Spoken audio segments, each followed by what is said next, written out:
Bonjour à toutes et à tous, c'est Nathalie pour cette nouvelle vidéo du dimanche, aujourd'hui 17 janvier. Donc, je vous avais dit que j'allais faire deux vidéos et notamment une sur le vaccin et la CEP. Donc je vais vous parler du vaccin aujourd'hui. Alors, j'ai plein de documents, j'en ai encore plein d'autres, j'en ai étudié plein, mais j'allais pas tout. Donc je vais vous faire beaucoup de lectures, je suis désolée. Donc là, les documents que je vais vous lire viennent de l'International Federation, excusez-moi pour la prononciation MS, donc la Fédération internationale de la sclérose en plaques. Donc c'est des documents qui ont été signés de plein de professeurs, de docteurs qui viennent de France, de Danemark, des États-Unis, de Suisse, d'Italie, d'Espagne, enfin de Danemark, partout dans le monde. Donc voilà, hein, c'est pas des fakes qu'on lit énormément sur les réseaux sociaux et ça commence à être plus que dangereux de toute façon. Moi, je vous lis les choses. C'est pas moi qui le dis, hein, voilà, ça vient de scientifiques, hein, voilà, que les choses soient claires. Donc, désolé, je fais de la lecture. Donc, les conseils ci-dessous ont été élaborés donc, par des cliniciens de la CEP et des chercheurs. Ils sont basés sur des preuves scientifiques concernant la manière dont la Covid-19 affecte les personnes atteintes de sclérose en plaques. Je ne vais pas tout vous lire hein, parce qu'il y a pas mal de pages. Donc les preuves actuelles montrent que le simple fait d'avoir la CEP ne vous rend pas plus susceptible de développer la Covid-19, de tomber gravement malade ou de mourir de l'infection que la population générale. Cependant, certaines personnes atteintes de CEP sont plus susceptibles de développer une forme grave de Covid-19.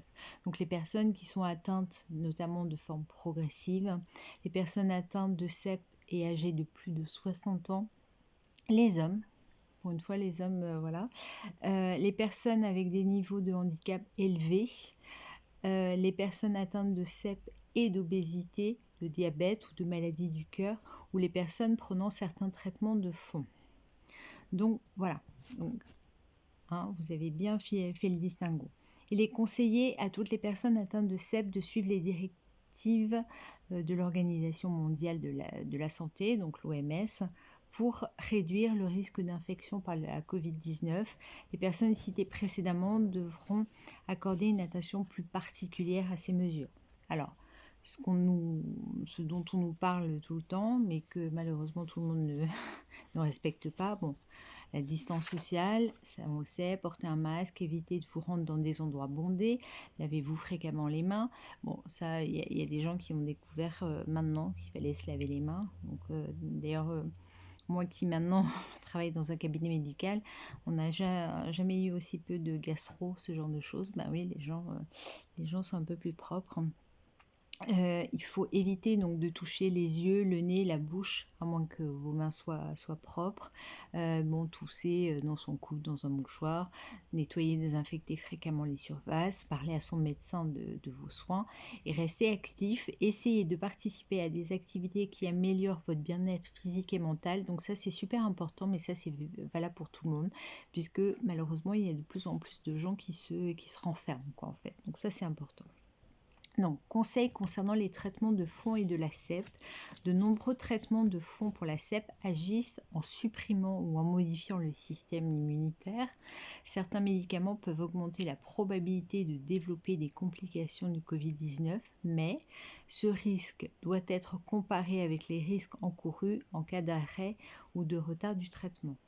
Nous recommandons aux personnes atteintes de CEP qui prennent actuellement des traitements de fond de poursuivre leur traitement, sauf indication contraire de leur neurologue traitant.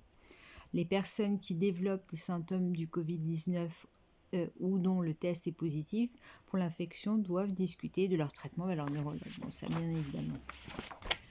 Hop, je vous dis, j'ai des pages et des pages, j'ai passé beaucoup de temps. Donc là, bon, il y a plein de choses, mais je vous dis, je ne peux pas m'amuser à tout vous lire. Je vous donnerai les références exactes. Donc, preuve de l'impact des traitements de fond sur la gravité du Covid-19. Il est peu probable que les interférons et l'acétate de glatiramère et un impact négatif sur la gravité du Covid-19. Voilà, donc ça, et puis là, ça continue, mais je vous dis, je vais vous mettre les références. Donc, conseil pour les poussées et autres problèmes de santé. Donc, on le sait, déjà, il faut pas, s'il y a une poussée, il faut immédiatement prévenir son neuro. Et dans de nombreux cas, il est possible de gérer les poussées à domicile, si vous avez peur d'aller à l'hôpital ou quoi, ok, de toute façon. Les personnes atteintes de CEP, voilà ce que je vous disais, doivent continuer à participer aux activités de réadaptation et rester actifs autant que possible pendant la pandémie. Ça, c'est important. Bon. Le vaccin contre la grippe. Le vaccin contre la grippe est sûr et recommandé pour les personnes atteintes de CEP. Comme je vous l'avais dit, moi cette année, je me suis fait vacciner. De par mon boulot, je suis en contact, même si j'ai des plexis, le masque et tout, je suis en contact avec des gens malades tout le temps. C'est la première année que je n'ai rien eu. Pas un rhume, rien. Enfin, vraiment, ça a été génial. Autant en 2019, j'ai eu en janvier et en décembre la grippe. Là, cette année, ça a été royal. Donc, je ne regrette pas de m'être fait vacciner. Donc, maintenant, on en vient au vaccin. Le vaccin ARNM Covid-19, donc c'est Pfizer et Moderna et BioNTech et sclérose en plaques. Donc, nos recommandations, c'est pas moi qui le dis, je vous lis. Concernant actuellement uniquement les vaccins, donc Pfizer, BioNTech et Moderna, donc les vaccins ARNM, donc ils le recommandent car ils ont été évalués par nos experts cliniques et scientifiques. Voilà. Les vaccins ARNM fonctionnent en utilisant une partie du code génétique du coronavirus pour provoquer une réponse du système immunitaire humain qui à son tour générera une réponse pour produire des anticorps et des cellules T pour lutter contre le virus. Toutes les données concernant ces vaccins proviennent d'essais cliniques qui ont été soigneusement et minutieusement examinés puis approuvés par des autorités réglementaires. Les personnes atteintes de CEP devraient se faire vacciner contre le Covid-19. Les résultats scientifiques nous ont montré que les vaccins sont sûrs et efficaces. Je parle bien du Pfizer, BioNTech et Moderna, parce que les autres, pour l'instant, on ne sait pas encore, puisque voilà. À l'instar des autres décisions médicales, celle de se faire vacciner doit être prise en partenariat avec un professionnel de santé. Les risques de la maladie Covid-19 l'emportent sur tous les risques potentiels du vaccin. En outre, les membres d'un même foyer et les contacts étroits devraient également recevoir un vaccin. Une dose de vaccin. Les vaccins Pfizer et Moderna nécessitent donc 2 doses, comme vous le savez. Vous devez recevoir les 2 doses pour qu'ils soient pleinement efficaces. Notez qu'après une vaccination complète, les 2 doses, cela peut prendre jusqu'à 3 semaines pour atteindre l'immunité totale. Nous ne savons pas combien de temps une personne vaccinée est protégée contre la Covid, bien que les données des essais cliniques indiquent que la protection est très élevée. Et ça, pour l'instant, il n'y a pas assez de recul, ce qui est normal. Donc les personnes atteintes de CEP progressive et les personnes plus âgées, celles qui ont un niveau de handicap plus élevé, tout ça je vous l'ai dit, donc font partie des groupes présentant les risques d'hospitalisation le plus élevés en raison de la Covid. Donc d'autant plus pour les vaccinés. Donc les vaccins ARNM ne contiennent pas de virus vivant. Donc ça c'est important pour ceux qui ont peur de ça. Et ne causeront pas de maladie Covid-19. Les vaccins ARNM ne sont pas susceptibles de déclencher une poussée de CEP ou d'aggraver vos symptômes chroniques. Le risque de contracter le Covid-19 l'emporte de loin sur tout risque de poussée suite au vaccin. Donc, les vaccins peuvent provoquer des effets secondaires, notamment de la fièvre ou de la fatigue. Une fièvre peut aggraver temporairement vos symptômes de CEP, mais il devrait revenir au niveau précédent après la disparition de la fièvre. Même si vous ressentez des effets secondaires à partir de la première dose, il est important de recevoir la deuxième dose pour qu'il soit pleinement efficace.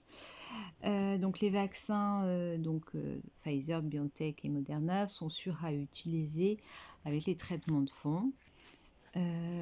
Continuez votre traitement de fond, donc blabla, ça on vous l'a dit.